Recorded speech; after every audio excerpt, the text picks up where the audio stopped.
Hey everybody, I hope everybody is doing well. Excuse me for not going on camera, but I'm a hot mess. So, I've been meaning to make this video for some time. I think I did start a couple, and then, I don't know, maybe I ate a chocolate or something. No, I just get distracted here. But there's been so much going on behind the scenes in the Karen Reed case.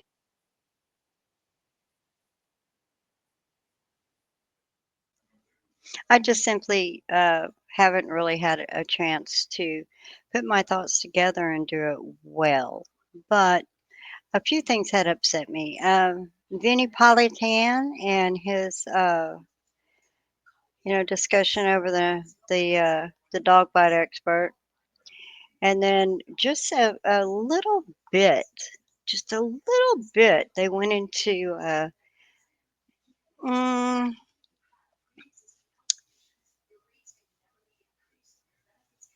the forensic experts for the phones, and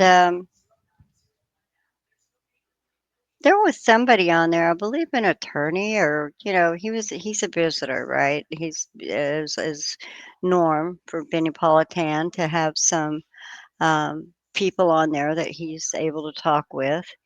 And he chose a couple of yahoos. Um, s- that attorney who was just I believe is an attorney, was like, "Oh, Richard Green, no way is he gonna testify. Not now, not after he reads Ian Whiffen's report." Well, excuse me, sir, I am sure that he was well aware of what Ian Whiffen was gonna testify to. That didn't change what he found when he examined it. He's a very highly skilled, well qualified individual, as are the other 2. He has a lot more experience beneath him. But even if you don't go by experience, go by what makes sense. And, also people have made jokes or funnies about, well, when he's saying I'm sorry, he's very polite.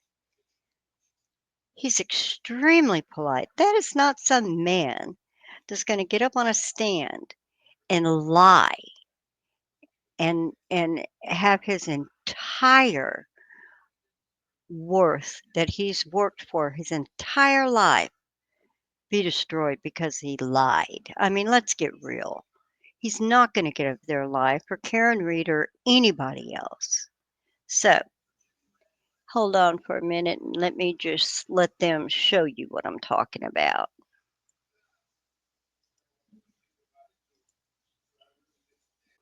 Okay, so the big debate really amazes me.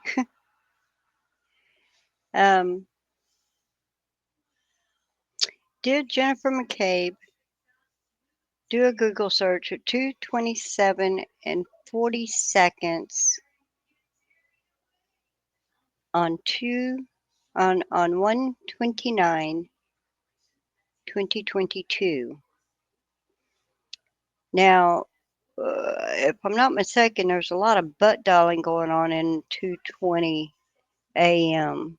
Uh, between the 2 Brians, Brian Albert and Brian Higgins. Now, Brian Albert, his explanation for butt dialing was, well, see, he sleeps with his phone, sometimes his glasses. Y'all can only imagine why he's needing the glasses, especially when he then tells you that he was making butt dials because he was frisky with the missus. But the missus, she, she was talking about how she cleaned stuff up and then went upstairs and went to bed and went to sleep. Now she did say she was asleep by 2:30. So I mean, I don't know. Maybe at 2:20 he was butt dialing um, Brian Higgins because he was. whatever. Ugh. Okay, so we have the debate, right? We have the debate on on this. This is Vinnie Politan um, giving some thought to the case. She grabbed my hands and she said, Google hypothermia, Google how long it takes to die in the cold. And so I had my phone out and it was cold and my hands were frozen and I have MS. And I took my phone out while she was screaming and shaking my arm. And I attempted to Google how long does it take to die in the cold. That's Jennifer McCabe describing from her perspective when she made that Google, how long to die in the cold, that became the foundation of the Free Karen Read movement. Karen Read and her supporters and her attorneys and their expert believe that search was actually done around 2:30 in the morning, just before 2:30 a.m., not at 6:30 a.m. when Jen McCabe and the prosecution says that search was made. Well, now in the first trial, we had experts testifying about what that meant, right, for both sides. Now you've got the prosecution trying to exclude the defense expert in the second trial to testify about when that Google search was done. Take a look. This is from the state motion. Mr. Whiffen, who is the prosecution expert, provides, I can state with absolute certainty that there is no evidence whatsoever on this device that the Google search is how long Ty die in kit did or hose long to die in cold occurred prior to 6:23 a.m. on the 29th of January, 2022. And there's no evidence that the user tried to delete any search history or that tampering occurred with any of the data I examined. Okay, and they using that as the basis that you've got to exclude the defense expert. Huh? Still with me tonight. Karen Read supporter Nick Rocco, attorney Joseph Krowski Jr., and YouTuber Kevin Lenahan. Joseph, I always get skeptical of people who say this is not even debatable. Like, are we now going to, before the trial, decide whose expert is better, and that's the only one who gets to testify? I think it's a lot more simplistic than that. I don't think that Green is going to testify. If you have read that motion, there's a footnote, there's an attached 40-page report from Whiffen summarizing the basis of his conclusions.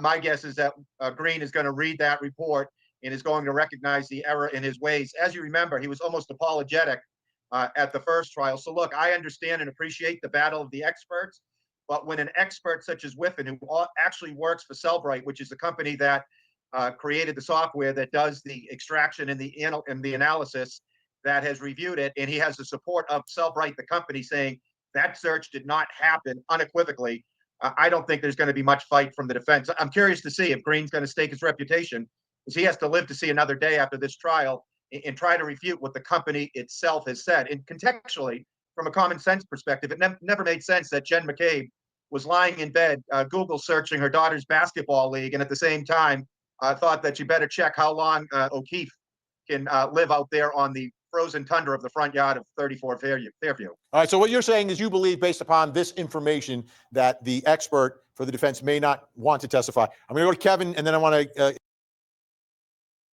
Okay, that's the most hysterical bunch of crap I think I've heard out of anybody. And I don't know. He doesn't look like a very happy person either. But for him to say that he doesn't expect to see Richard Green basically stand by what he has already researched and proven and testified to, that he's going to have an epiphany once he reads the report from Ian Whiffen, who, by the way, was kind of like Trooper Garino at one time, right? I mean, he was in the police and decided to go into forensics, and that got a calling to him, and he ends up in a job in Celebrite, and he is this go get 'em expert. All right, fine. Well, Richard Green, sir, is done this his entire life, and you are correct that, well, no, you're not correct in anything, because you said he wouldn't stake. He will actually stake his reputation on the fact that she did in fact Google that at 2:27 and 40 seconds in the morning. And nobody's disputing the 6:23 and 6:24. Of course, I don't think Karen Reed was standing near her during those times, but I don't have all the footage from all the police vehicles to go through to look and see. But I do know that this guy just really irritated me when he said that. Like, who does he think he is? Ian Whippen said it. Oh, my goodness. How about that? That young whippersnapper had the answer. No, I don't think so. And I don't know who this cottage person is. Uh, but Nick Rocco, I see his name all over. So it's really interesting to see him representing Karen Reed's side. You get to Nick afterwards, but Kevin, your thoughts on this subject? Well, 227 is the thing that got a lot of us going. Initially, I believed there might have been a conspiracy here. When I looked at this naively, I thought data was just data. But we now know that the best experts in the world, including the company that produced this software that found that 227, they say that absolutely there was no search made at 227. We know logically there were 3 searches made. The defense doesn't dispute that 2 searches were made at 623. All 3 had slightly different spelling. So logically, it was someone just trying to struggle to come up with that at the same time. It was unlikely they'd be doing that same search twice. We know that on the ambulance that Karen was taken on a little bit later when she was section 12, she asked the paramedic something similar. How long would it take for someone to die in the cold? So there's just logic defeats this. And even just the idea of it is almost offensively silly that these people got in the car to go home from 34 Fairview, dropping off 2 other guests. And if the idea is that John was mauled by a dog and beat up inside the house, and the plan was to put him out alive on their own lawn, and the McCabe's are going to go home just casually dropping people off, tuck their 4 daughters into bed, and just casually make the search. Jen's heart rate is perfectly normal. They would have, even if they were psychopaths, just in their own self-interest, so that they wouldn't go to jail for the rest of their lives. One of those people in the car would have said, "We have to go to the police," because you're not going to be able to hide this kind of attack from a medical examiner or from the ER staff. Wow. Dude. No, they thought that the plow driver was going to be the one blamed. So it wouldn't have been a deal. They were anticipating that the plow driver would be able to be blamed for hitting John O'Keefe. I can't come up with any other reason why they would have put him out in their snow either. I mean, none of it makes any sense. None of it. Why didn't they just call the police when he got injured? I mean, call 911 when he got injured and let the medics come out.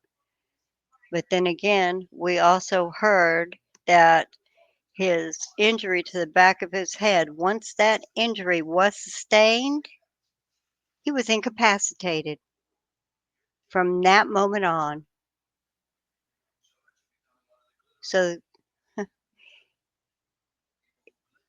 if he would have been in the house, he couldn't have got outside by himself. And according to his health data, it appears he was in the house. My Apple phone does not record steps if we're driving, let alone the fact Karen Reed was already home. And nobody, I mean, you act like it was already a mountain of snow when all of this was happening, when Karen Reed dropped him off and was going home. There was no mountain of snow at that time. The bad snow started about the time she went looking for John O'Keefe. So, yeah, it was snowing then. Wow. I don't know about whoever he is. It's not anybody I've seen before. All right, Nick, I'll give you the final word on this. And one thing I want you to address also is, do you believe Richard Green will testify? And if he doesn't, will that change your mind about anything? I believe Richard Green is going to testify again if Judge Bev allows him to. Rich Green did not just only use Celebrite. He used 5 different softwares to find this Google search. Not only did he find it, but the FBI found it as well. So if we're to believe that the FBI is saying those aren't dog bites, then we're to believe that that Google search happened. I mean, you can't say one person from the FBI is wrong and the other one's right. I mean, it's going to collide regardless of which way you look at it. And Oh, as far as that goes, as far as the FBI person saying it was not a dog bite, I believe he also said a car didn't do it either. So, you know, I don't know. Okay, I hate to stop it right here, but that's basically, well, let's see if Vinnie Politan added anything. I can't remember. And the Quantico expert and Richard Green, they had the full extraction report when they did these extractions. Ian Whiffen and Jennifer Hyde, they did not, sorry, not Jennifer Hyde, Jessica Hyde, they did not have the full extraction. They had a very narrow scope of what they were actually looking at. So if we're going to sit here and say, this Celebrite data, the 227, it's wrong, it's wrong, it's wrong, even though it shows it, how many other innocent people have gone to jail based off a search from Celebrite?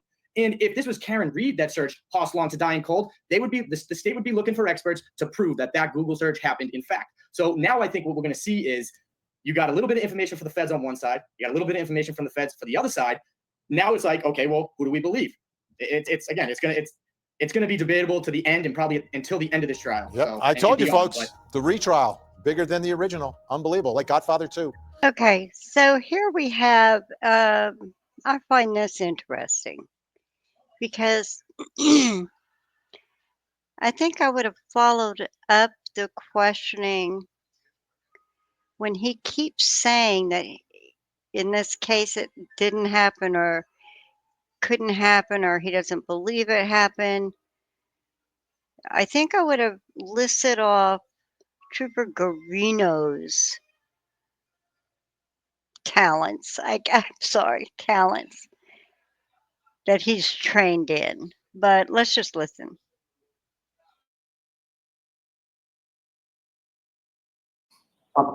You ruled out 4 of them pretty quickly, correct? Correct. And I believe you testified to that today, correct? Correct. The only remaining option was selective deletion by a user, or there's some internal mechanism for record deletion that is not fully understood, correct? Correct. All right. And you know of, as you testified today, you know of no internal mechanism for record deletion that's not fully understood, correct? I've not been able to replicate that function, no. All right. If there is no unknown internal mechanism for record deletion that's not fully understood, that would leave selective deletion by a user, correct? Not in this case, no. All right. Well, selective deletion, you would agree, means that a user selects what to delete, correct? Correct. And regarding the user, the term user, what is that? Who is that? Whoever's using the phone at the time. Okay, so it's actually somebody who is using the actual iPhone itself, correct? Correct. Not necessarily a computer expert, correct? Correct.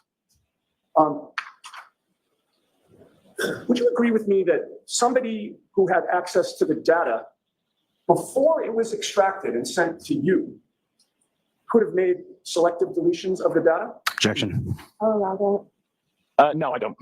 Are you aware of an app called MySQL? Yes. What is MySQL? MySQL is just a method for viewing SQLite databases. All right. If someone had access to the raw data, again, before it was sent to you, and used that app, they could make selective deletions of the data, couldn't they? I assume you're talking about opening up the extraction, taking out the particular file and editing it? I'm sorry, I interrupted you. You're right, Ron. I apologize. And I apologize to you. If you could restate your answer or give me your full answer. Okay.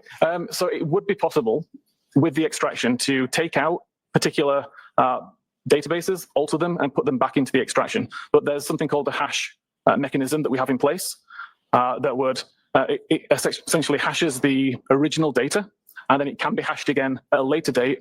It results in a long string of characters, and if there's any changes to the original data, then we'd see that it's been modified. Would you agree with me that someone with access to that data and an appropriate application or program could also delete and renumber history.db and knowledge.cso so that it would appear as though there was no break in the numbering, so that it would also appear that nothing was deleted? It's potentially possible, but would require a large amount of knowledge and skill to do in a way that can't be detected. Thank you very much, sir. Okay, so does he mean as much skill and knowledge as, say, Trooper Garino had? But then don't forget, Trooper Garino is also the same person who couldn't find, was it 33,000? Just round it to 35. 35,000 text messages between Sandra Birchmore and that disgusting person that unalived her? Huh. Let me see. Maybe this person?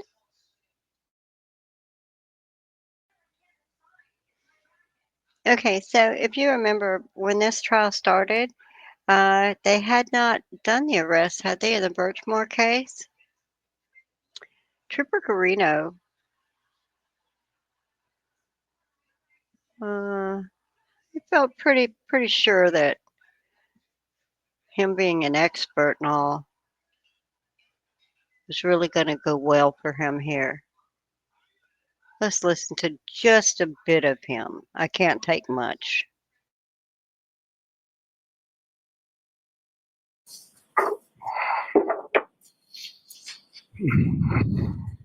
Good afternoon, sir. Good afternoon, sir. Could you please state your name and spell your last name for the jury? Yep, Nicholas Guarino, Guarino. And how are you employed, sir? I work for the Massachusetts State Police. And how long have you been a member of the Massachusetts State Police? This is my 9th year now. Now, prior to working with the state police, what, if any, prior experience did you have in the field of law enforcement? I was a local police officer in Norwood for almost 11 years. Now, with respect to your role within the state police, where is it that you work now? I currently work at the Norfolk District Attorney's Office. And within the detective unit, is that correct? Yes, that's correct. And with respect to that, what, if any, specialized role do you have within the detective unit attached to the Norfolk DA's? Yeah, I conduct cell phone forensics, computer forensics, and I also do sexual assault investigations.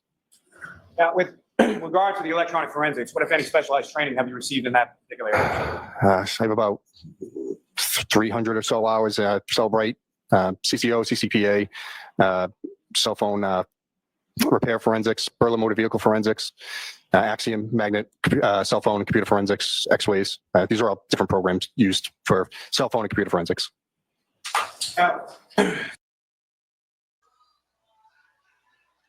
So, Mr. Whippen, could somebody like this have done those changes? What you say? Now does it seem possible? Because this special guy right here helped cover up the murder